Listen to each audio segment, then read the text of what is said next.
Team.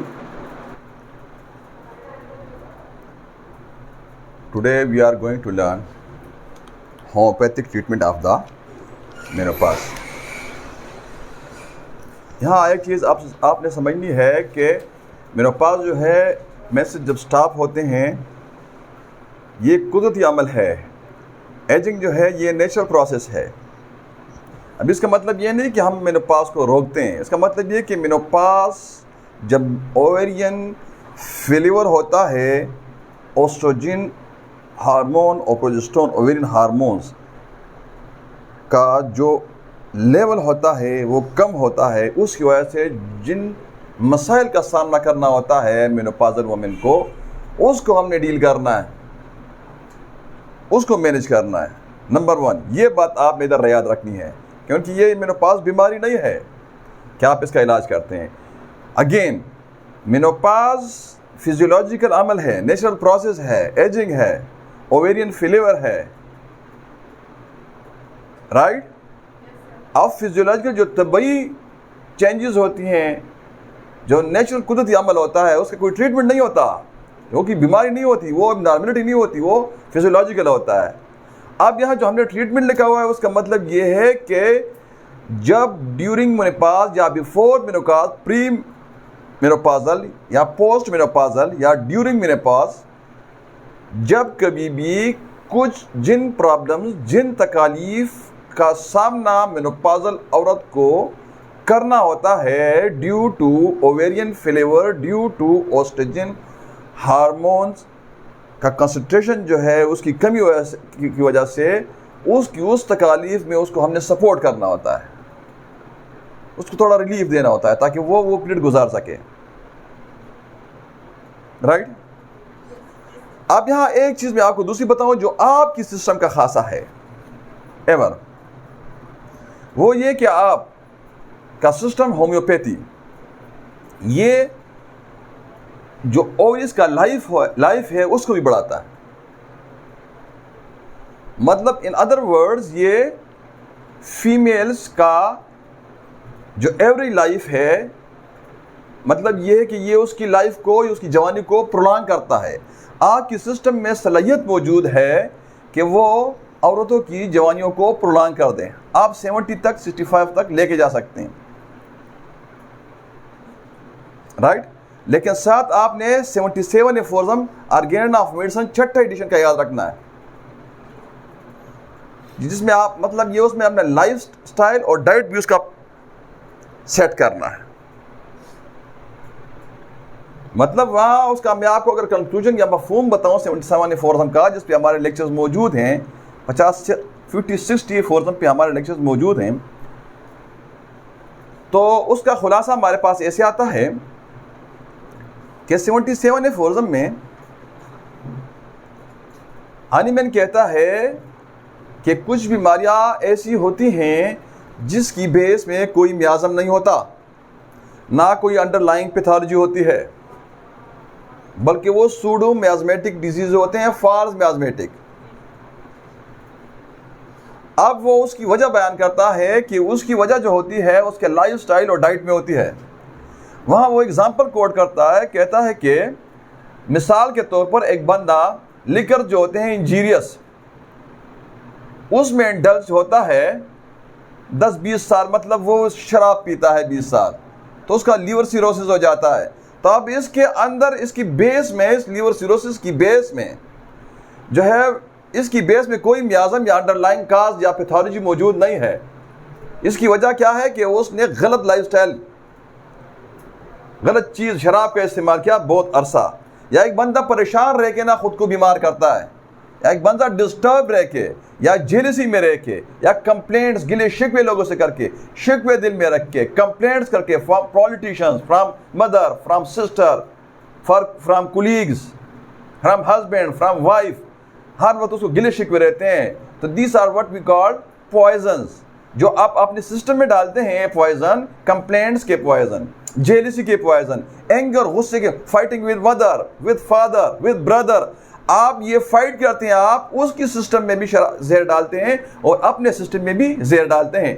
आप जब ये शिकायत और गिले और शिकवा का जहर, ये गुस्से और हसद और जेलसी का जहर, ये डिस्टर्बेंस का जहर, ये एंजाइटी और फियर का, ये खौफ का, ये परेशानी का, ये नेगेटिव जो थॉट्स आपको होती हैं, जो नेगेटिविटी होती है, जो कोल्ड वार आप करते हैं, जो दूसरों को आप इमोशंस को हर्ट करते हैं, जो आप डिजर्व नहीं करते, आप अपने आप को पता नहीं क्या समझ के ना, आपके जहन में आप पता नहीं क्या हो के ना, आप लोगों से क्या क्या प्रोटोकॉल मांगते हैं, तो ये आप अपने सिस्टम के अंदर जहर डालते हैं जो आपका जिस्म के अंदर नेगेटिव एनर्जी पैदा करता है, जिसको कहते हैं epinephrine, norepinephrine, which are emergency hormone, जो फ्लाइट और फाइट में देते हैं। फ्लाइट और फाइट तो होता नहीं है, एबनॉर्मल फियर होता है। या आप सेरोटोनिन रिलीज करते हैं बॉडी में, ये आपकी बॉडी का जो सेल्स होते हैं उस सेल्स को हर वक्त ना वो एक्टिवेट रखता है, और आपकी बॉडी का जो आपके हार्ट बीट्स होते हैं, आपका ब्लड प्रेशर होता है, आपका बीटा सेल्स होते हैं, आपके शुगर लेवल को आप लग रहा है, आखिरकार आप 10-20 साल बाद शुगर डायबिटीज़, ये in the form of diabetes, in the form of hypertension, in the form of cat coronary artery disease और सो फोर्थ, बहुत सारी जो क्रॉनिक बीमारियों के नाम।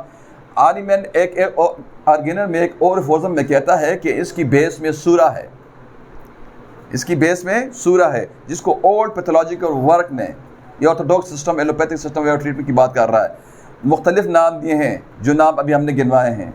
तो ये 77 रिफोर्जम का थोड़ा सा हमने आपको खाका समझाया। अब उस रिफोर्जम को आपने इसके साथ मिला के ना, अपनी दवाइयों के साथ मिला के, जो अभी हमने डिस्कस करना है, जो होम्योपैथिक रेमेडीज़ हैं, तो आप औरतों की नहीं, इररिस्पेक्टिव रिगार्डलेस ऑफ जेंडर, आप किसी भी इंसान का, ह्यूमंस का आप उम्र बढ़ा सकते हैं, उसकी आप जवानी बढ़ा सकते हैं। मैं क्लियर? ये तो मेनोपॉज की कल हमने बात की, आज हमने ट्रीटमेंट पे बात करनी है कि ट्रीटमेंट इसका क्या होगा, तिदराक इसका क्या होगा। ट्रीटमेंट के लिए सबसे पहले जो हमारा तरीक़ेकार है, जो हमारा मामूल है, उसी मामूल के हिसाब से हमने आपको ग्रुप ऑफ मेडिसिन यानी लिस्ट बना के देना है। अब जो लिस्ट है हमारे पास मटीरिया मेडिका में है, वह हमने 2 हिस्सों में लिस्ट को तकसीम करना है, बल्कि 3 में तकसीम करना है। एक जो हमारा एक्सपीरियंस है, और एक जो फ्रंट लाइन मेडिसिन है, और दूसरा जो सेकंड लाइन मेडिसिन है। मतलब ये पहले दर्जे की दवाइयाँ और दूसरे दर्जे की दवाइयाँ हमने डिस्कस करनी है। तो पहला उसका लिस्ट आपको देते हैं, उसके बाद डीडी में जाते हैं, डिफरेंट डायग्नोसिस करते हैं, राइट। तो first of all we to start from the front line medicine of menopause, menopausal syndrome. Menopause की वजह से जो बीमारियों का जो पूरा एक सिंड्रोम, कम्बिनेशन ऑफ डिजीज़, बीमारियों का बिल्कुल एक बटालियन हमलावर होता है औरत पे। है मैं क्लियर? अब ये लश्कर बटालियन, अब ये उसका हमने केसेस को हमने रोकना है, उसको हमने कैसे रिलीफ देना है। डॉक्टर साहिबान जो हैं, ये मौत एक अटल हकीकत है, कुल्लु नफ्सिन ज़ाइक़तुल मौत। डॉक्टर साहिबान मौत को नहीं रोक सकते, अलबत्ता ज़िंदगी एक सफ़र है, मुकाबला नहीं है किसी के साथ हमारा, ये रेस नहीं है, ये एक सफ़र है। इसको आप खूबसूरत बनाएं, अपनी ज़िंदगी का सफ़र अपना भी खूबसूरत बनाएं और लोगों का भी खूबसूरत बनाएं। आप ज़िंदगी आपने डॉक्टर साहिबान क्या करते हैं, ये जो इस सफ़र के दौरान जो तकालीफ़, जो परेशानियाँ उसको होती हैं, ये इस सफ़र की परेशानियों का कम ज़रूर कर सकते हैं, अलबत्ता मौत को नहीं रोक सकते। और ना आप जो नेचुरल जो सिस्टम अल्लाह का है, इसको कोई नहीं रोक सकता। एजिंग नेचुरल प्रोसेस है, इसको हमने खुशी से कबूल कर रहा है, लेकिन हम प्रोलॉन्ग ज़रूर कर सकते हैं। कुल्लु मन अलैहा फ़ान व यबक़ा वजहु रब्बिका ज़ुल जलाली वल इकराम, सिर्फ अल्लाह की ज़ात बाकी रहेगी। ठीक है जी। Change is unchangeable law of nature, सबात एक तगय्युर को है ज़माने में, राइट। तो ये आप लिस्ट हमारे पास फ्रंट लाइन मेडिसिन का क्या होगा। सबसे पहले जो हमारे पास दवाई जाएगी, वो देखिए एक आर्डर में आपको बताता हूँ जो हमारा ज़्यादा इस्तेमाल होता है। आप 50-60% ना उस आर्डर को ना क्लिनिकली देखें ना, तो आप बहुत सारे अमराज को कवर कर सकते हो। आप जो मेनोपॉजल सिंड्रोम है, इसको तकरीबन 40-50% आप केसेस को, मैं आपको जो आर्डर बताने वाला हूँ, इस आर्डर से आप 50-60% आप बग़ैर अलामत के ना क्लिनिकली मेनोपॉजल सिंड्रोम को कवर कर सकते हैं। करते क्या है, जो हमारा मामूल है उसमें आप ऐसे करते हैं ना, नक्स स्वामिका वने में 3 पुड़ियाँ सुबह दोपहर शाम हम फर्स्ट डे खिलाते हैं। सेकंड डे जो हमारा होता है वो होता है बेसिलिनियम या सल्फ़र। अब देखिए यहाँ हम कैसे डिफ्रेंशिएट करते हैं। बेसिलिनियम और सल्फ़र दोनों एलाइड दवाइयाँ हैं। सल्फ़र थोड़ा क्या है, ये बाज़ औक़ात ना ये मर्ज़ को फ्लेयर अप कर देता है।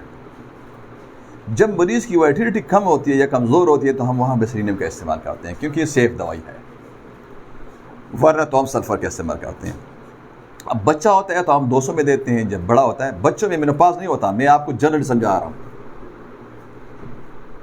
बात को समझना है आपने। मैं आपको जनरल समझा रहा हूँ, पोटेंसी समझा रहा हूँ कि पोटेंसी कैसे देनी है।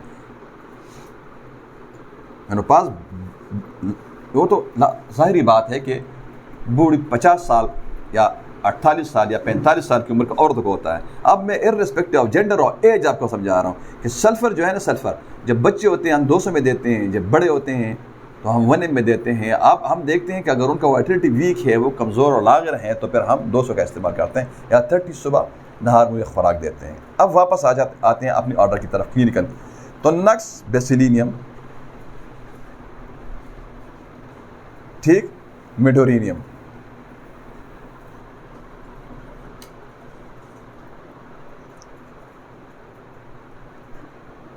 तीन दिन हो गए हैं, चौथे दिन हम लेक्सिस 1mn3 देते हैं।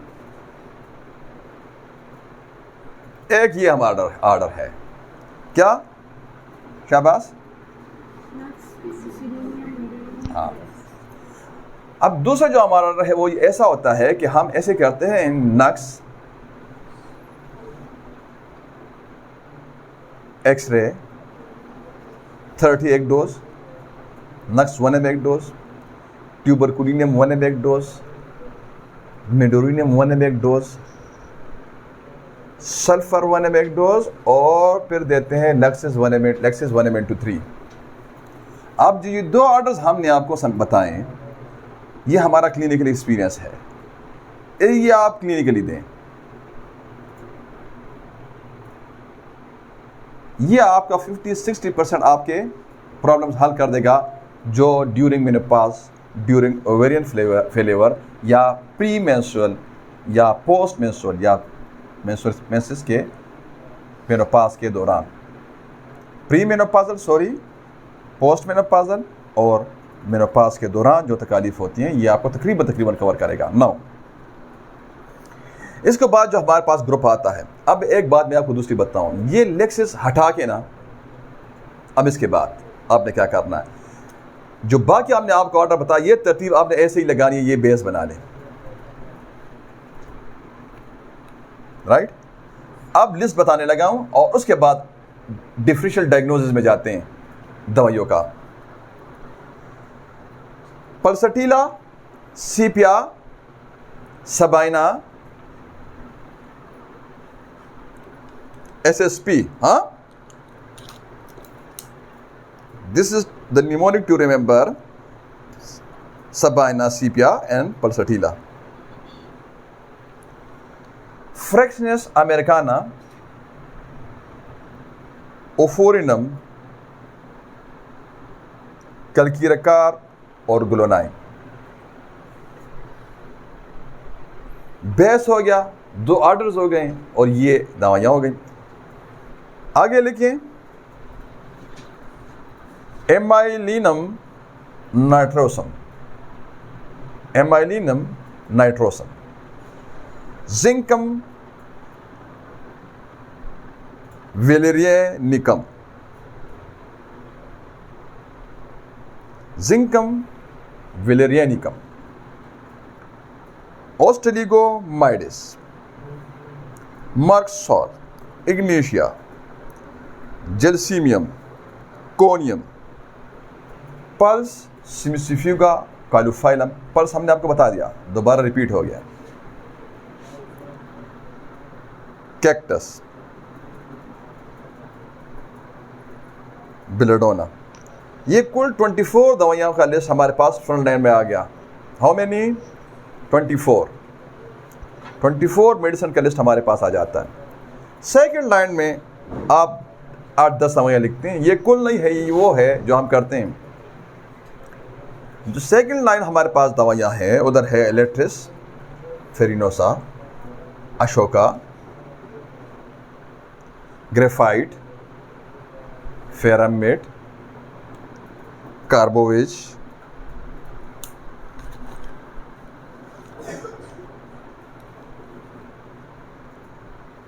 कॉफिया, एकोनाइट,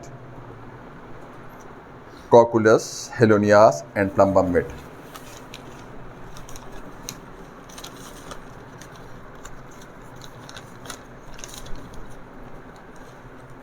डिफरेंशियल डायग्नोसिस,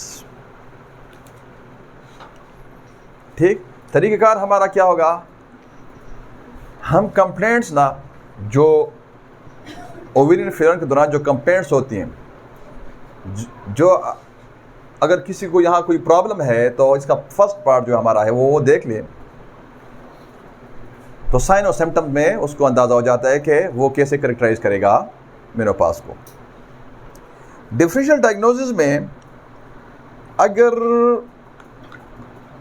मेनोपॉजल औरत को एंजाइटी होती है, फियर होता है, फ्राइट होता है, ड्रीड होता है, तो सबसे पहले आपने एमिल नाइट्रोसम आपने अप्लाई करना है। Emil नाइट्रोसम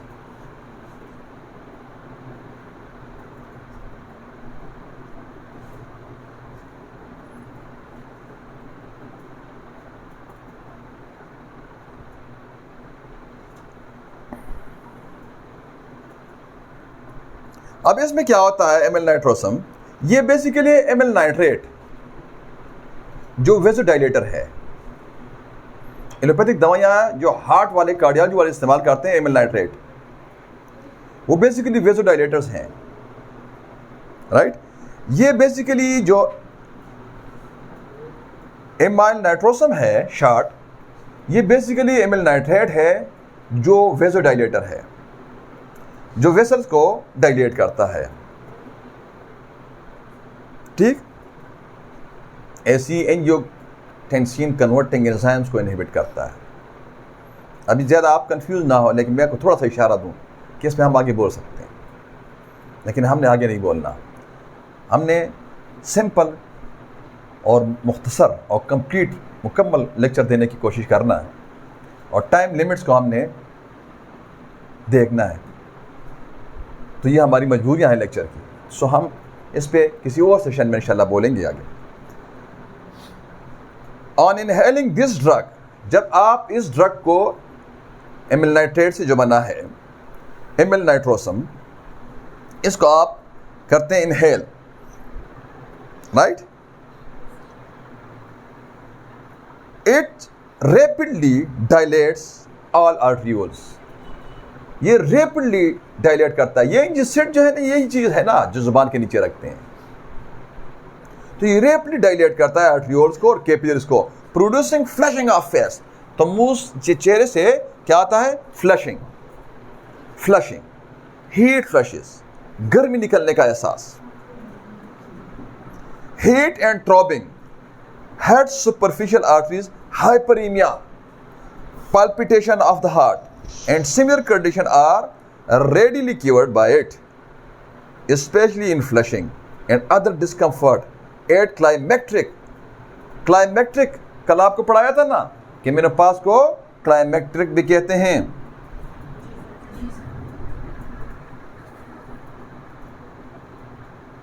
Discomfort at climacteric, hiccup and yawning often reduce temporarily epileptic convulsions, sea sickness। अब ये जो हमने आपको मटीरिया मडी का बताया, एमिल नाइट्रोसम का, ये आप बोरे के अंदर पढ़ सकते हैं, जिसमें लिखा हुआ है कि डिस्कम्फर्ट एट क्लाइमेक्ट्रिक मेनोपॉज के, राइट। इसमें लिखा हुआ है कि डिस्कम्फर्ट एट क्लाइमेक्ट्रिक, क्लाइमेक्ट्रिक मतलब मेनोपॉज, लिखा हुआ है सेम ऐसे। अब ये आपका फ्रंट लाइन रेमेडी है। अगर ड्यूरिंग मेनोपॉज या प्री मेनोपॉजल या पोस्ट मेनोपॉज अगर एंजाइटी फील करती है औरत, तो आपका एमिल नाइट्रेट यानी एमिल नाइट्रोसम आपने उसको अप्लाई करना है। अब उसको मौत का खौफ है, फियर ऑफ डेथ है, फियर ऑफ डेथ है, एंजाइटी है, ठीक, तो फिर आपने उधर एकोनाइट देना होता है, राइट। और अगर आपका एकोनाइट फेल होता है तो आपने सी पे की तरफ सोचना है। तो इन 3 दवाइयों को आपने ट्राइका को आपने याद रखना है एंजाइटी में। अब इसके बाद मेनोपॉज, एज वी डिस्कस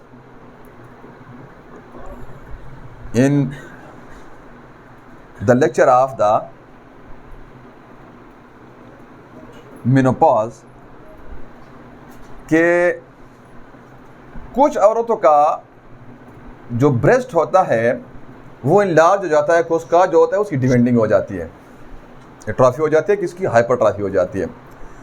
अब अगर मेनोपॉज मेंसेस बंद होते हैं और औरत का जो ब्रेस्ट होता है ये इनलार्ज हो जाता है और लटक जाता है और दर्द करता है, पुरदर्द, पेनफुल होता है, तो आपने उसको एक ही दवाई लिखी हुई है रिपर्टरी में, सिंगुनीरिया केन, 1 ml में दे के ना उधर ही ना 2 मिनट के अंदर वो सेटल करेगा और फिर 200 TDS आप उसको कंटिन्यू कर दें। और सिंगुनीरिया केन 1 ml में 6 खुराकें बना के उसको दें कि ये बहुत दर्द आप इमरजेंसी में आप इस्तेमाल कर सकती हैं। अब मेनोपॉज औरत को एक तकलीफ़ का सामना करना, एक तकलीफ़ और भी आपको क्लिनिक्स में आपका उसके वास्ता पड़ता है, वो ये है कि उसके जो वर्टेक्स है, ये वर्टेक्स यहाँ बर्निंग सेंसेशन होता है। वो आपसे कहती है सर मेरा, डॉक्टर साहब मेरा जो सर है वर्टेक्स, ये इसके ऊपर जैसे आग जल रही हो, इसके ऊपर जैसे आग जल रही हो, तो उसको ये एहसास होता है। अब वहाँ आपने क्या करना है, वहाँ हमारा एक मामूल का जो ऑर्डर है जो हम देते हैं, पहले वो आप अप्लाई कर लें क्लिनिकली।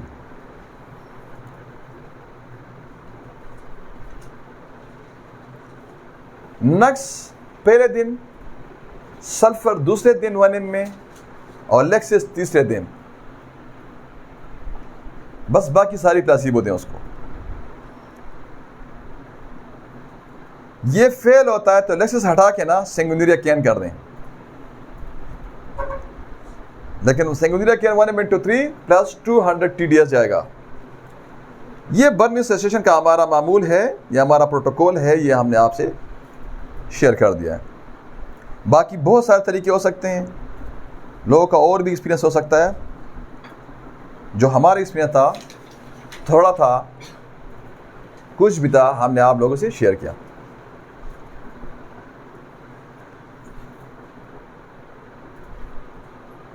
अब उसको एक तकलीफ होती है, मिसाल उसके जो सोल्स पाम्स होते हैं और जो सोल्स होते हैं वहाँ बर्निंग होती है। ये बहुत ही ना कॉमन, अक्सर जो प्री मेनोपॉज़ल औरतें होती हैं या पोस्ट मेनोपॉज़ल औरतें अक्सर आती हैं, बेटा मेरे जो तलवे हैं ये जलते हैं और मेरे जो ये हाथ की हथेलियाँ ये जलते हैं, इसमें जलन है बहुत ज़्यादा, पसीना बहुत आता है, पसीना बहुत आता है और ये मैं शर्ट नहीं बर्दाश्त कर सकती। ये अक्सर उस जो पेट होता है वो एक्सपोज क्या हुआ होता है पंखे के नीचे, और जो फर्श ठंडा है ये मुझे बहुत अच्छा लगता है। ये बहुत ही ज़्यादा रिपीटेडली इसका इस अलामत से हमारा वास्ता पड़ता है। अब अगर ये अलामत आपको मिलती है तो then what should be done, तो आपने उधर क्या करना होता है, आप सल्फर 200 की एक खुराक, एक डोज हम उसको खिलाते हैं, सल्फर 200 की एक खुराक, और सिंगुनीरिया 30 में हम TDS देते हैं। ये वो बातें जो हमारे क्लिनिक्स के हैं, क्लिनिक में जो मैं करता हूँ, जो हमने कंफर्म किया। बाकी बार बार मैं नहीं बताऊँगा, अच्छा नहीं लगता, आखिरी बार मैं बता रहा हूँ कि मैं वो बता रहा हूँ जो मैं करता हूँ। मैं ये नहीं कि मैं जो आपको बता रहा हूँ ये कुल है, आखिर कुल कोई नहीं होता। लेकिन मैं ये आपको ज़रूर बता सकता हूँ, लेकिन जो मैं करता हूँ आपको बता रहा हूँ। ये बात ज़रूर मैं आपसे कह सकता हूँ, दावे से कह सकता हूँ कि जो मैं करता हूँ वो आपको बता रहा हूँ। इसी होम्योपैथिक लिटरेचर से सीख के कंफर्म करके मैं आपको दे रहा हूँ, और आपने भी कंफर्म करना है।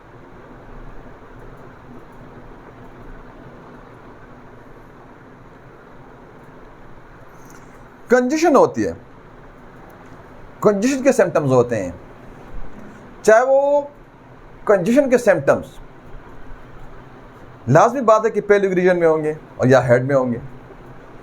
अब कंजेशन के सिम्टम तो मैं आपको ये नहीं कि बता नहीं सकता, थ्रोबिंग वगैरह, लेकिन मैं आपको आसान एक तरीका ना बताऊं। आप बेलेडोना का पहले जो इब्तदाई लाइन्स है वो पढ़ लो, आपको कंजेशन के सारे सिम्टम, कंजेशन का पूरा पिक्चर कंप्लीट हो जाता है, आपको समझ आ जाती है, आपका जो कॉन्सेप्ट है क्रिस्टल क्लियर हो जाता है। ठीक, जब आपको कंजेशन की और क्राउडिंग ऑफ द ब्लड और फ्लूइड की आपको सिम्टम्स मिलती हैं, चाहे वो हेड में मिलती हैं, ये फ्लशिंग होता है, हीट फ्लशिंग होता है, यही चेहरा या वो जगह सुर्ख होती है, यहाँ वही हीट प्रोड्यूस होता है। जब और क्राउडिंग हो तो हीट भी प्रोड्यूस होगा ना, तो हीट प्रोड्यूस होता है, यही थ्रोबिंग होती है। कैपिलरीज के अंदर जो होता है उसकी जो कैपेसिटी होती है उससे ज़्यादा जो होता है और क्राउडिंग होता है, ब्लड का रश होता है ना, ब्लड ट्रैफिक ज़्यादा होता है ना उधर। अब जब ज़्यादा होता है तो लाजमी बात है वो डिस्टेंडेंट होगी, और जब वो डिस्टेंडेंट होगी तो उसका अल्टीमेट पहले उसने सर्वाइव करना है, एडॉप्टेशन करना है उसके सेल्स ने, अदरवाइज तो रप्चर ही होना है, फिर एनोरिज्म ने होना है, फिर उसके बाद रप्चर होना है ना। तो अब उससे पहले क्या अलामत आएंगी, थ्रोबिंग आएगा ना, और ऐसे दर्द होगा जैसे पोड़े वाला दर्द होगा ना। तो ये सारी कंजेशन की सिम्टम अगर आपको मिलती है तो वहाँ आपने दवाई सबसे पहले अप्लाई करनी है, जो हमने आपको एमिल नाइट्रेट बताया। वजह ये है कि ओवर क्राउडिंग होती है। शाबाश, देखिए अटेंशन प्लीज, ओवर क्राउडिंग होती है। अब ओवर क्राउडिंग में आपके पास देखिए क्या चाह रहा है, आपके पास क्या ट्रीटमेंट प्लान है। आपका प्लान ये होना चाहिए कि भाई सबसे पहले मैंने रेस्क्यू में इसका खून थिन करना है ताकि इसका वेलोसिटी इंक्रीज हो, स्पीड, पेस। वेलोसिटी तब इंक्रीज होगी अगर विस्कोसिटी डिक्रीज होगी, तो अगर विस्कोसिटी इंक्रीज होगी तो स्टेसिस हो जाएगा। ये प्लान होना चाहिए ना। दूसरा क्या आपका मंतकी सोच होना चाहिए कि यार मैं इसको थोड़ा डायलेट कर दूं वेसल्स को, तो इसकी कैपेसिटी थोड़ी इंक्रीज कर दूं, तो भी ओवर क्राउडिंग ना, ओवर क्राउडिंग मतलब मैं जगह थोड़ी खुली कर दूं, तो रश जो होगा, ट्रैफिक जो होगा, मैनेज हो जाएगा। ये होगा ना ऐसे। तो एमिल नाइट्रेट क्या है, वेसोडाइलेटर। एमिल नाइट्रेट वेसोडाइलेटर है, जिसको पोटेंटाइल शक्ल में हमारे पास पोटेंसी में पड़ा हुआ है, एमिल नाइट्रोसम की शक्ल में के नाम से। Am I clear? अब यहाँ कोई लंबा छोड़ा आपको कहानी में पढ़ने की जरूरत नहीं है। आपका बस ये है कि कंजेशन की सिम्टम्स होंगी, ओवर क्राउडिंग की सिम्टम्स होंगी ऑफ ब्लड की, और आपका ट्रीटमेंट प्लान में ये दो नुक्ते होंगे जिसको आपने बेस करना है। एक खून का थिन करना है, तो खून को थिन करने के लिए आप उसको अर्निका दें। आप इधर भी लेक्सिस में जा सकते हैं, आप यहां भी लेक्सिस में जा सकते हैं।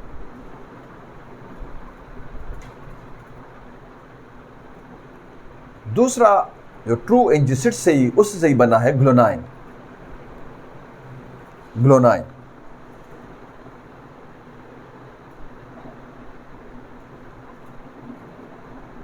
वो भी नाइट्रोग्लिसरीन है ना, बेसिकली एंजिसिड के अंदर नाइट्रोग्लिसरीन है। एमिल नाइट्रेट बी कार्डिक दवाई है, वो भी वेसोडाइलेटर है। केट के मरीज को देते हैं, जाना पिक्टोरस के मरीज को देते हैं। और ये जो नाइट्रोग्लिसरीन है ये भी दवाई है, वेसोडाइलेटर है।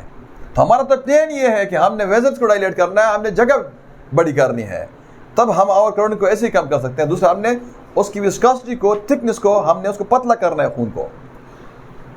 तो ये हमारा प्लान है। अभी इसमें आपको लंबे चौड़े हिस्ट्री लेने की जरूरत नहीं है, आपने उधर काम करके ना उसको रिलीफ देना है, अगर आपको समझ है तो। राइट? इस पे दो देखें, जर्मन प्रूविंग भी मौजूद है ग्लोनाइन पे, ठीक है जी। और जब जिसकी पहली प्रूविंग थी वो अमेरिकन थी, हियरिंग ने की थी इसकी प्रूविंग। किसने की थी? हियरिंग ने की थी। अब जर्मन ने दोबारा उसको रीप्रूफ किया, ठीक है, उन्होंने कंफर्म किया ओरिजिनल अमेरिकन प्रूविंग को, जिसको ग्रेट हियरिंग ने किया प्रूफ। अब ये इधर भी हियरिंग की, सर हियरिंग की इजाद, और उधर जो इंजिसिड है वो भी सर हियरिंग का इजाद। इधर होम्योपैथी भी सर हियरिंग के बगैर नामुकम्मल, उधर एमबीबीएस डॉक्टर्स को डॉक्टर हियरिंग का सब्जेक्ट्स पढ़ाए जाते हैं।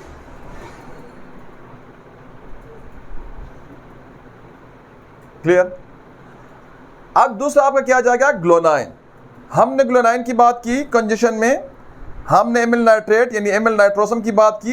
इन अदर वर्ड्स हमने एमिल नाइट्रेट की बात की। हमने अभी नाइट्रोग्लिसरीन के अंदर क्या है, आप इसके मीडी का देखें, बोरिक ने उधर लिखा हुआ है कि Gl for glycerine, O for oxygen, N for nitrogen. अभी देखिए आप कैसे उसको समझ सकते हैं, अगर आपको केमिस्ट्री नहीं आती तो आपका जो मटेरियल मीडी का है नाम उसने लिख के ना ग्लोनाइन, तो नीचे उसने लिख दिया है Gl is equal to glycerine, comma O is equal to oxygen, oxygen. आप उसके बाद कॉमा लगा के ना कहता है N is equal to nitrogen. तो आप ये सारा लिखा हुआ है। अब यहां से आप खुद अंदाजा लगाएं कि आपको प्री मेडिकल साइंसेस या बेसिक मेडिकल साइंसेस पढ़ने की जरूरत है या नहीं। आप कंजेशन में अगर आपकी दवाइयां फेल होती हैं तो आपने सल्फर दे के देना है, और बेडाउना का भी आपने नहीं भूलना, क्योंकि वो टॉप की दवाई है कंजेशन की। ओस्टेलिगो मेडिस ये भी बेहतरीन दवाई है, बहुत यूजफुल रेमेडी है कंजेशन की।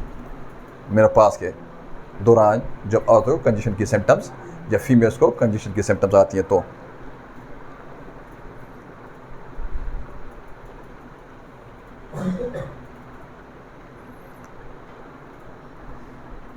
कान में दर्द होता है, ये हर एक। उससे पहले करते हैं खांसी, कफ होता है, बर्निंग होती है चेस्ट में, पेरियोडिकल न्यूरेल्जिया होता है साथ। आपने सिंगुनिया केन देना है उसको, सिंगुनिया केन। एक नाइट होता है ना, एक केन होता है, ये सिंगुनिया केन है। अब कान में दर्द होता है तो भी सिंगुनिया केन देना है। सिंगुनिया केन बहुत बड़ी दवाई है इसकी। देखिए बर्निंग सोल में भी सिंगुनिया केन, खांसी में भी सिंगुनिया केन, ईयरक में भी सिंगुनिया केन। आगे देखें, ये बहुत यूजफुल रेमेडी है। ब्रेस्ट एनलार्जमेंट और पेनफुल में भी सिंगुनिया केन है ना। जब ब्रेस्ट एनलार्ज होंगे ना औरत के, तो वहां भी सिंगुनिया केन, राइट। अब जब बर्निंग होगा वर्टेक्स में, तो वहां भी सिंगुनिया केन, राइट, शाबाश।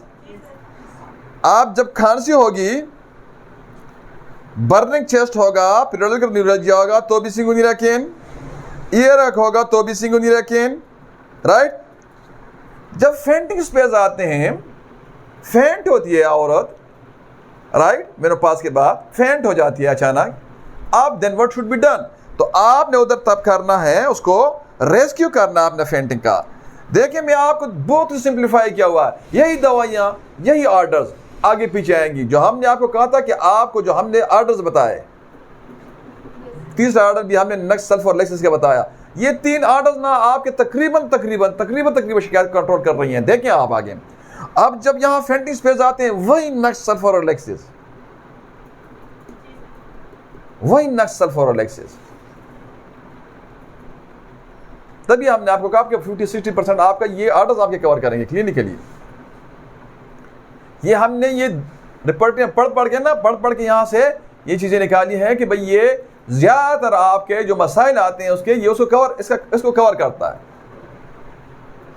ये उसको कवर करता है। क्योंकि आज का दौर, आज आप कंप्यूटर का दौर है, तो आज लोगों के पास टाइम कम है, तो आपने आज जो मॉडर्न दौर है इस दौर में आपने लोगों का टाइम और वक्त दोनों बचाना है। थोड़े टाइम में लोगों को बहुत सारी चीज़ देनी है, शिफा भी देनी है और नॉलेज भी देना है, तब आप चलते हैं, वरना आप नहीं चलते।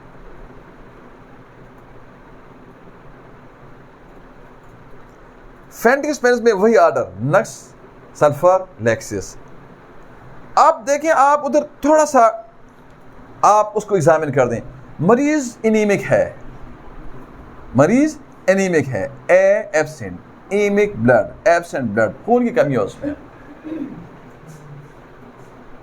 आप उधर उसको फेरामिड दें, 7 फेरामिड ऐड कर दें,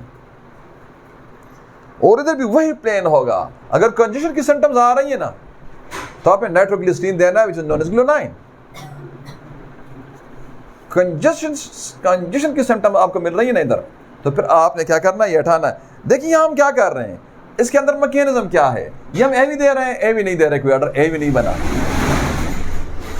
आप जब इधर लेक्सिस है ना, लेक्सिस सल्फर इंटर करंट है, नक्स एंटीडोट है बहुत सारी दवाइयों का, चाबी वाली गोलियों का, एलोपैथिक दवाइयों का, स्पाइसेस का, राइट। तो हम operating system of the body which is known as vital force, तो उसको हम रिस्टोर कर रहे हैं। सल्फर से हम सूरा को कर रहे हैं, सूरा को कर रहे हैं, राइट, ऑब्स्ट्रक्शन को रिमूव कर रहे हैं। लेक्सिस से हम खून को थिन कर रहे हैं। खून थिन होने से बात नहीं चलती आपकी, आपका गोल नहीं अचीव होता। आप वेसल्स को डायलेट कर दें, आप ग्लोनाइन दें उसको, आप उसको ग्लोनाइन दें। आप देखते हैं कि यार ये तो जो इसमें सिम्टम्स आ रही हैं इसमें तो खून ही कम है, फेरामिड दें। है कोई मुश्किल इसमें? Easy to understand. इसमें साइंस है कि नहीं? हाँ है इसमें साइंस, ये हम प्लान कर रहे हैं, ये हम तुक्के नहीं लगा रहे हैं।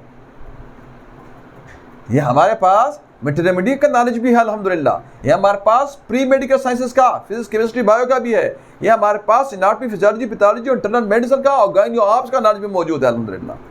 तो उस हिसाब से हमारे पास 10 साल 4 महीने होम्योपैथिक प्रैक्टिस एक्सपीरियंस भी मौजूद है। हमारे पास 10 साल एलोपैथिक प्रैक्टिस का भी हमारे पास एक्सपीरियंस मौजूद है। हम 10 साल हमने एलोपैथिक प्रैक्टिस भी किया, हमारे पास वो एक्सपीरियंस भी मौजूद है। तो हम हमारे एक्सपीरियंस से आपको दे रहे हैं। तो what is science? Classified knowledge of facts obtained from observation, correlation and experiments. Am I clear? बस आपने क्या करना है, गोल हमारा क्या है, हमने रिस्टोर करना है मरीज को, मरीज का जो हेल्थ है।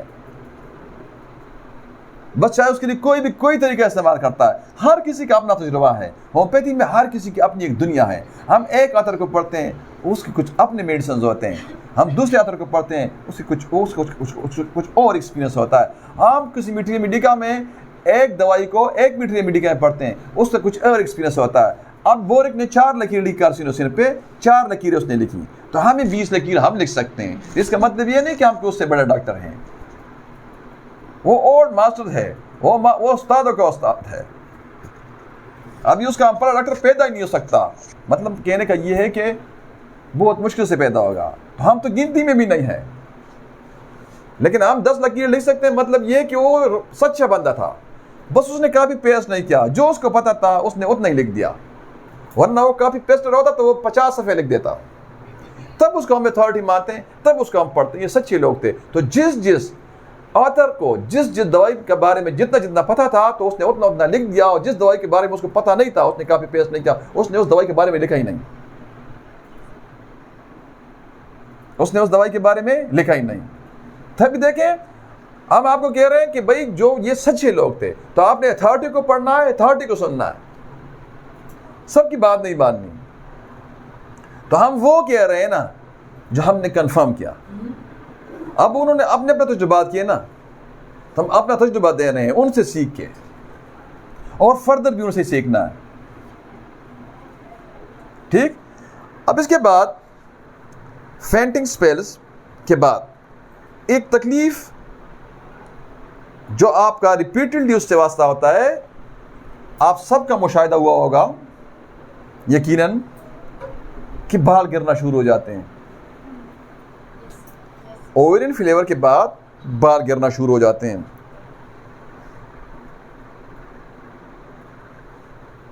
हम सिप या ना उसको देखें ना 1M में या CM में, हाँ, देखिए उसको मदर टिंचर में देते हैं ना, तो मदर टिंचर में फिर क्या करते हैं, फिर हम अर्निका, सीपिया और चाइना मदर टिंचर में, ये सरसों के तेल में मिला के ना उसको बालों पे लगाने का कहते हैं, और खाने के लिए उसको सीएम में 3 खुराकें देके फिर 200 में कंटिन्यू रखते हैं। लंबा सा आपने उसको ये इलाज कंटिन्यू रखना होता है, राइट। फटीग महसूस करना, मेनोपॉज़ल औरत जो होती है फटीग महसूस करती है, थकावट महसूस करती है। परसिस्टेंट, अभी फटीग को आप 2 हिस्सों में तकसीम कर लो। अगर परसिस्टेंटली ना मुस्तकिल उसको थकावट रहती है 24 घंटे, तो then what should be done, then bellis perennis will be indicated, तब आपने उसको बेलिस पेरिनस देना है। अब मस्कुलर वीकनेस आप देख रहे हैं, उसका जो स्केलेटन मसल्स हैं, जो वॉलंटरी मसल्स हैं, उसकी वेस्टिंग हो रही है। Am I clear? अब यहां आपने एक बात यहां ज़हन में रखनी है कि मस्कुलर वीकनेस, जो स्केलेटन मसल्स की वेस्टिंग है, यहां बहुत सारी दवाइयां हैं, पूरा लिस्ट है मटीरियल मेडिका में। अब यहां आपने क्या करना है, यहां आपने देखना है, आपने एक पॉइंट रखना है ज़हन में कि muscular weakness without any apparent cause. जब अब आप उसको समझ आपको नहीं लग रही हो कि इसकी ये वेस्टिंग क्यों हो रही है, क्योंकि टीबी भी हो सकती है, बहुत सारी चीज़ें हो सकती हैं। अब यहां आपने उस क्या करना है, आपने उसको देना है उस वक्त कलकीरिया कार। अगर इसका कॉन्स्टिट्यूशन मौजूद है, सर बड़ा है, सर गर्म है, सर से पसीना आता है, रंग मठियाला है, पेट बड़ा है, टांगे पतली हैं, टांगे ठंडी हैं और अर्थ ईटिंग की ख्वाहिश भी है, तो फिर तो कलकीरिया कार मेनोपॉज़ सिंड्रोम नहीं, तो आप किसी भी बीमारी में उठा के लगा दो, ब्रेन ट्यूमर में, मैलिग्नेंट में लगा दो, ये नहीं फेल होता, ये फेल नहीं होता, कभी फेल नहीं होता।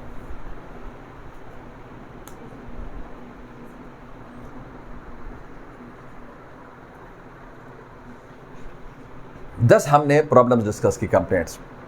फ्लूडिंग, सबसे पहले फ्लूडिंग को समझते हैं कि फ्लूडिंग्स होते क्या हैं। फ्लूडिंग्स FLOODINGS, सबसे पहले ये समझें कि ये फ्लूडिंग क्या होता है, right. Excessive blood from uterus, excessive blood from uterus, excessive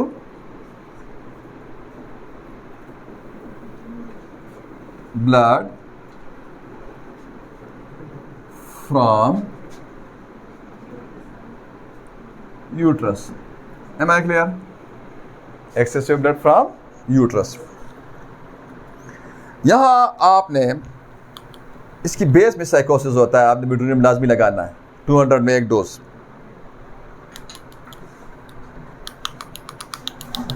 उसके बाद हम लेक्सिस लगाते हैं 1 mn/3 और थिलास्पी बरसा देते हैं मदर टिंचर में। अगर ये हमारा फेल होता है तो हम मेडोनियम और सिर्फ लेक्सिस को हटा के ना उधर सबाइना कर देते हैं, सिर्फ लेक्सिस को हटा के लेक्सिस की जगह हम रिप्लेस कर देते हैं सबाइना को। Am I clear? अब उसका हम देखते हैं बहुत एनीमिक हो गई है, तो ये anaemia due to what? Due to loss of fluid है ना, उसको फ्लूडिंग होती है ना। चाइना का इस्तेमाल करते हैं, चाइना उसको जिंदगी बहा कर देता है, उसमें दम ले आता है। अब हम देखते हैं कि उसका पखाना सख्त है, कब्ज है, उसको कॉन्स्टिपेटेड है, एमिसिएटेड है, वीक है, एमिसिएटेड है, पखाना सख्त है। ये 3 सिम्टम देखते हैं ना, ये 3 सिम्टम, वो फ्लूडिंग है, फ्लूडिंग है, इसको आपने होल्ड रखना है, फ्लूड इसको होल्ड रखना है, फ्लूडिंग है। लेकिन साथ क्या है? साथ कॉन्स्टिपेटेड भी है, साथ एमिसिएटेड भी है, यानी उसका जो मसल्स है स्केलेटन वॉलंटरी मसल ये गर रहा है। हम बात नहीं करते दूसरी उससे, हम उसको देते हैं प्लम्बमिट 1 mn/3 + 200 TDS। अब उसको फ्लूडिंग है, लेकिन साथ कमर में दर्द है, मस्कुलर पेन्स हैं, कमर में दर्द है, वर्टेब्रल कॉलम में दर्द है, हम वहाँ सिमिसिफ्यूगा का इस्तेमाल करते हैं लंबेगो में, राइट। हम वहाँ सिम्प्लिसिटी फ्यूगा का इस्तेमाल करते हैं।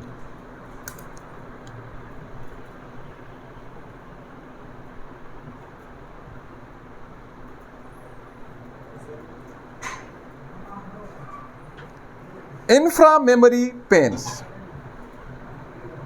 एक होता है सुप्रा, एक होता है इंफ्रा। कौन बताएगा?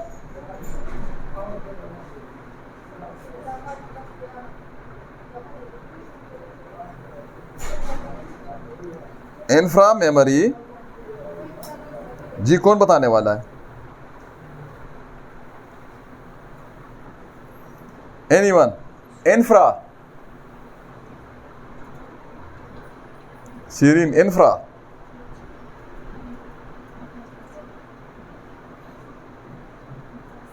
मैं आपको अपोजिट लिख दूं।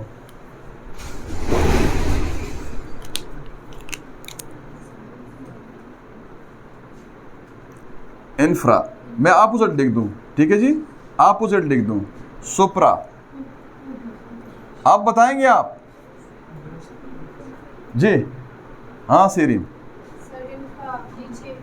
बिलो, बिलो, ये क्या? सुप्रा। क्या लिख दूं सीरीन? अबाव। राइट, ये समझ गए? आप देखिए इसके साथ कंपाउंड वर्ड बनाते हैं, इंफ्रा मेमोरी। हाँ,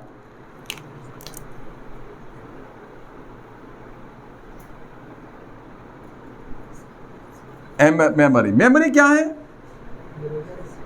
ब्रेस्ट, फीमेल है। Milk secreting glands of females. Am I clear? अब यहां लिखा हुआ है कि मेमोरी, इंफ्रा मेमोरी पेन, मतलब क्या? इंफ्रा मतलब मेमोरी ग्लैंड, यानी ब्रेस्ट के नीचे अगर पेन होता है उसको। Am I clear? तो then what should be done? Am I clear? तो तब आपने क्या करना है?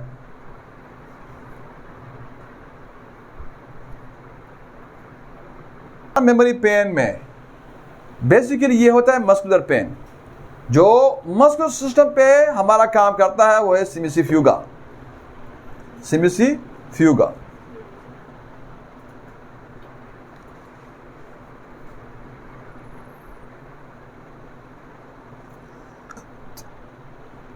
अब उसको हमने सिंपल पढ़ना है, टू द पॉइंट पढ़ना है, मुकम्मल पढ़ना है, जो आपका बिल्कुल काम आ सके, जो आपका इस लेक्चर से आप प्रैक्टिस कर सकें।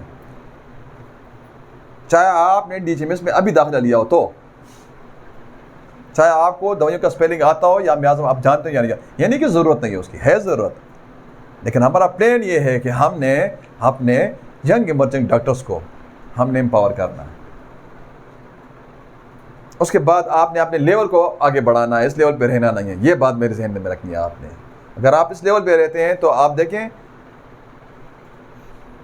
बहुत ही छोटा लेवल है, ये बहुत ही छोटा लेवल है, ये बात जहन में रखें। तो उधर आपने कार्डस मार, हम तो क्यों में देते हैं मदर टिंचर में, आप जिसमें भी देना चाहें, मैं तो कार्डस मार देता हूँ मदर टिंचर में।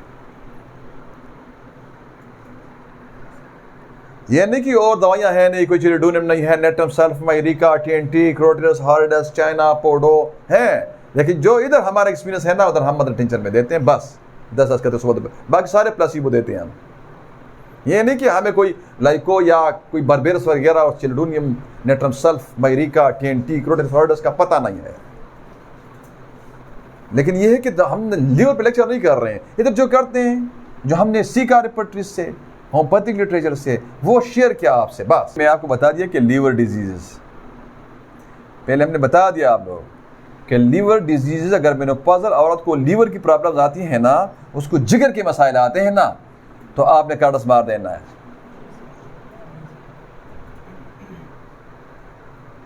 अब उसका ना इधर की मसाइल उसको आते हैं, जिगर ना इधर के आते हैं,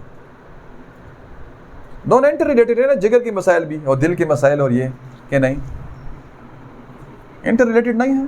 पोइट्री में इंटर रिलेटेड है ना, पोइट्री में। तो we are student of medical, not literature. हाँ ठीक, तो ये आपने ज़हन में रखना है।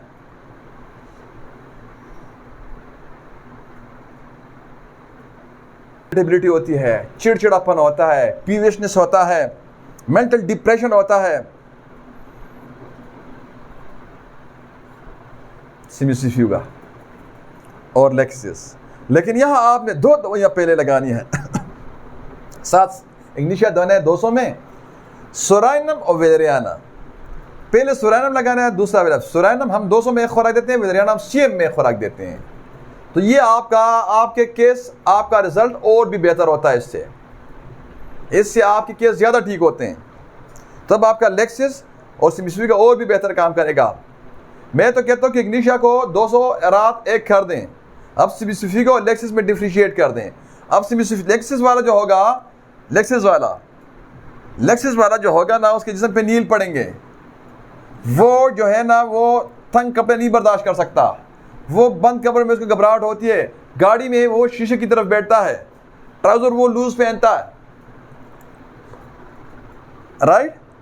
जेनेसिस में बदरिया अथम मौजूद होती है, कीना उसका जाता नहीं है। तो अगर ये सिम्टम है तो लेक्सिस, अगर ये नहीं तो सिमिसिफ्यूगा दर्दों की, और ये डिप्रेशन की अलामत भी साथ हैं। दोनों कनेक्शन दोनों का होता है आपस में। और ये सोराइनम 200 में एक खुराक, वेलेरियाना सीएम में एक खुराक, इसको बेस में रखें और इग्निशिया को रात लाजमी दें और इन 2 दवाइयों के दरमियान डिफ्रेंशिएट कर दें। Am I clear? तो ये आपका जो मेंटल प्रॉब्लम्स आती हैं साइकोलॉजिकल, तो वो आपने इधर से डील करनी है। अब एक चीज़, एक वर्ड, एक टर्म इस्तेमाल होता है जिसको कहते हैं नर्वस इरिटिज्म। नर्वस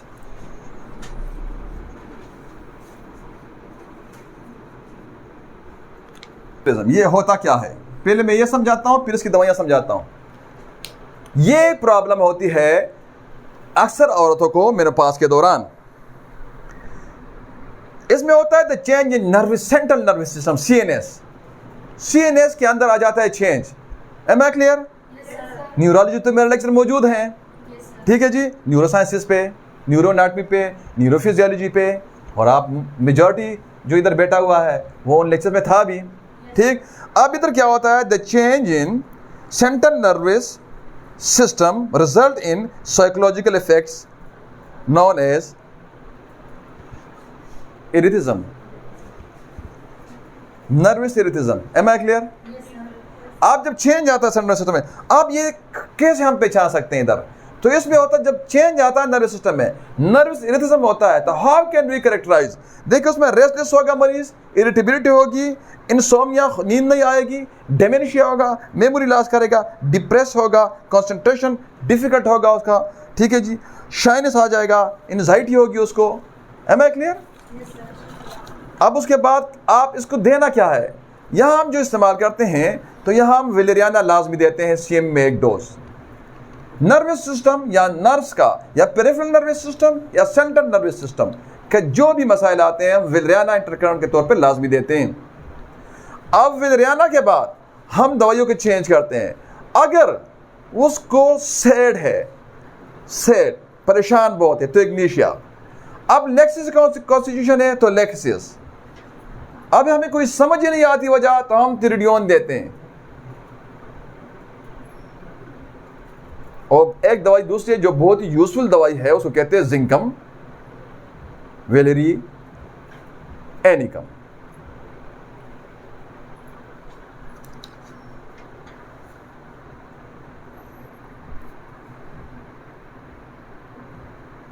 अब पोस्ट मेनोपॉजल औरत है, देखें वही दवाइयां घूम फिर के जो लिस्ट हमने बताया उस लिस्ट से हमने निकलना नहीं है, 24 दवाइयां बताई है ना, उससे हमने नहीं निकलना।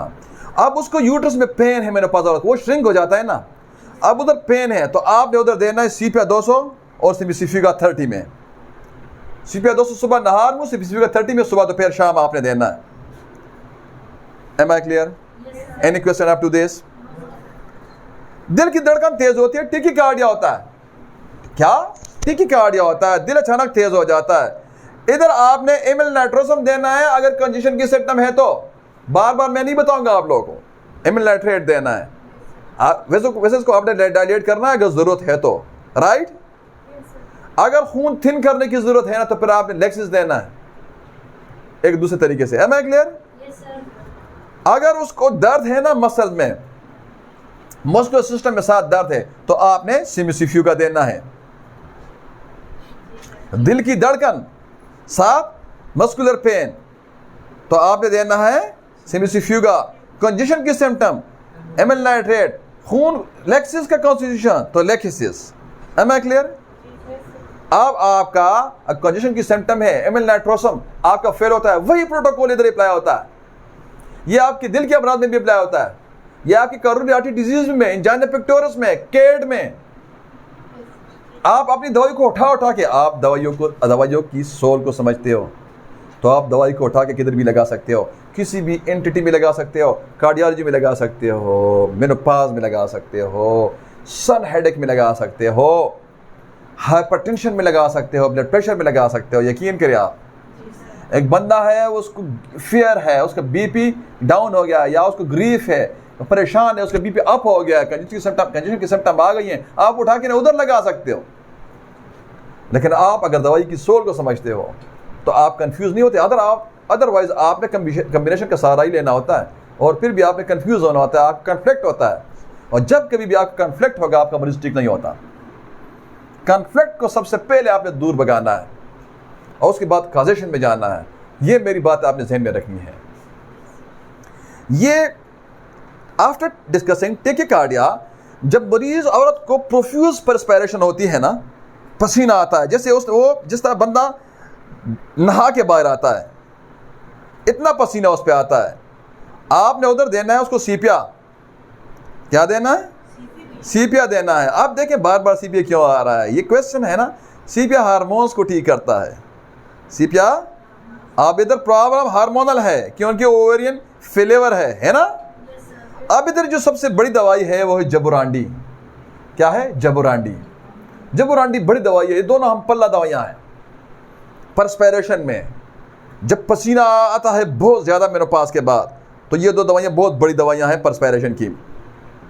खारिश होती है, प्लूराइटिस होती है मेनोपॉज़ल आराम को, तो कलीडियम।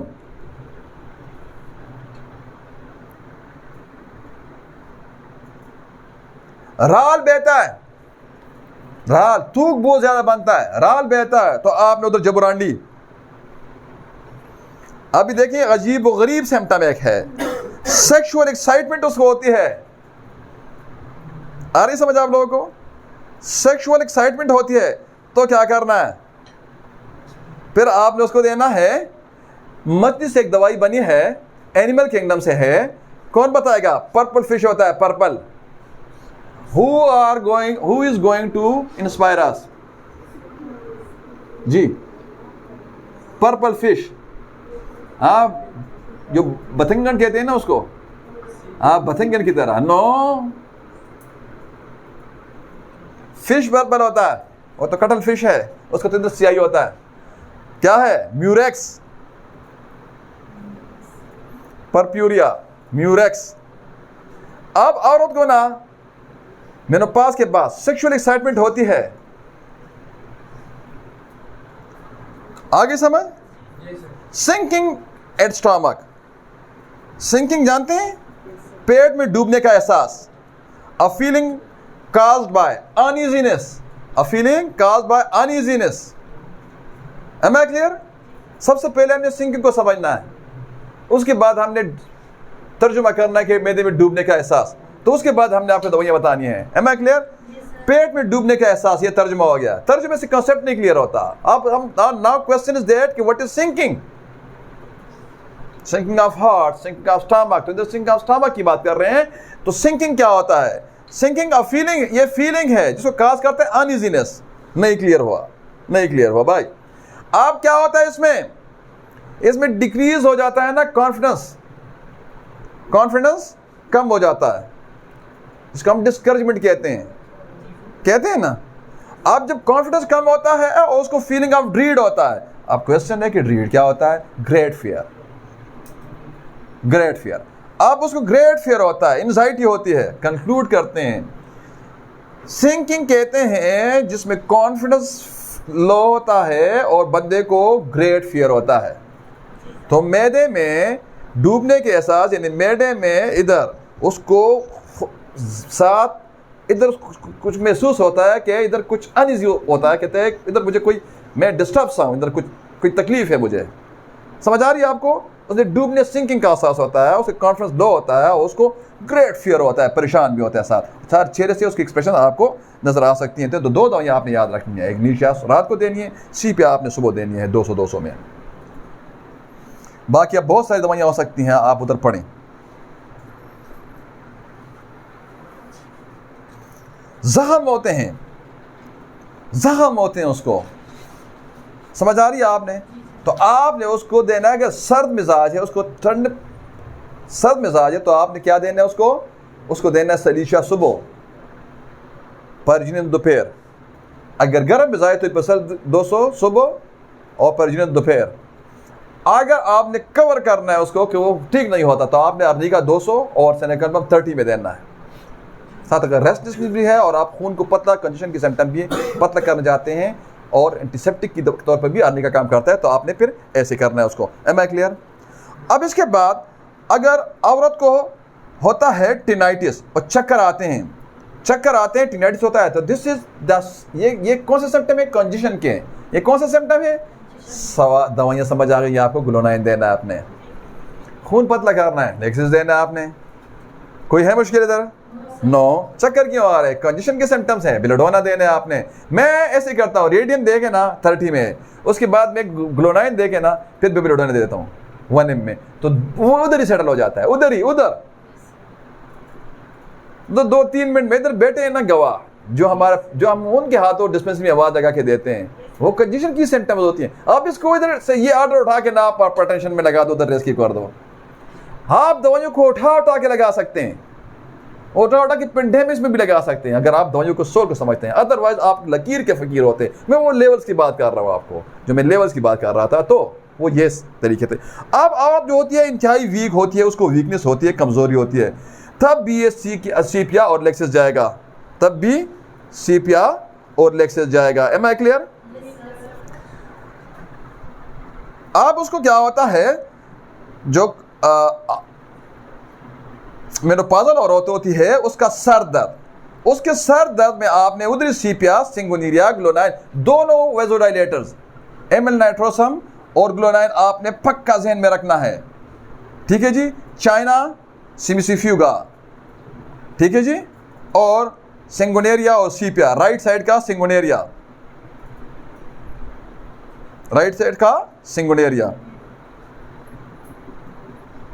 एक दवाई है साइपरपीडियम,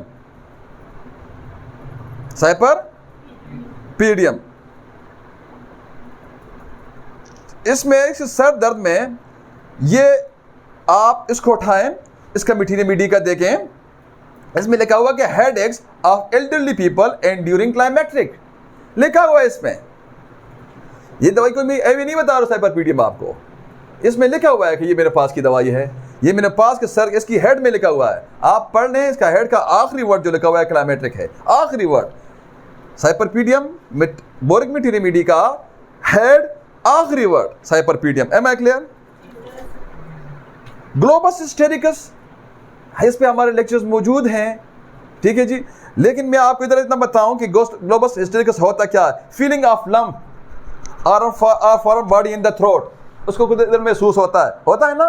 दो इन्वॉल्व साइकोजेनिक फैक्टर्स। है मैं क्लियर? यहाँ भी लेक्चर्स जाएगा और वेदरियाना लाजमी आपने लगाना है। तो ये हमारा प्रोटोकॉल क्या है? वेदरियाना CM और 1 डोज लेक्चर्स, दूसरे दिन 3 पुड़ियाँ, बस सारी placebo. Am I clear?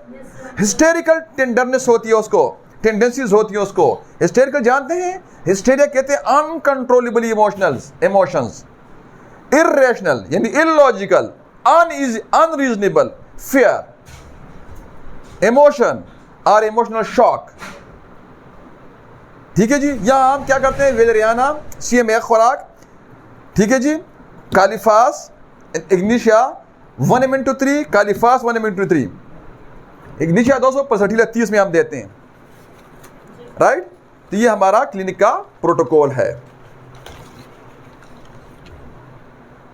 M I clear? तो ये आपका हो जाता है कंप्लीट के मेनोपाज के दौरान, मेनोपाज से पहले और मेनोपाज के बाद जिन तकालीफ से मोस्टली औरतों का सामना होता है, जो उनको दरपेश आती हैं, ये उसका इलाज है होम्योपैथिक। बहुत ही बेहतरीन अल्हम्दुलिल्लाह।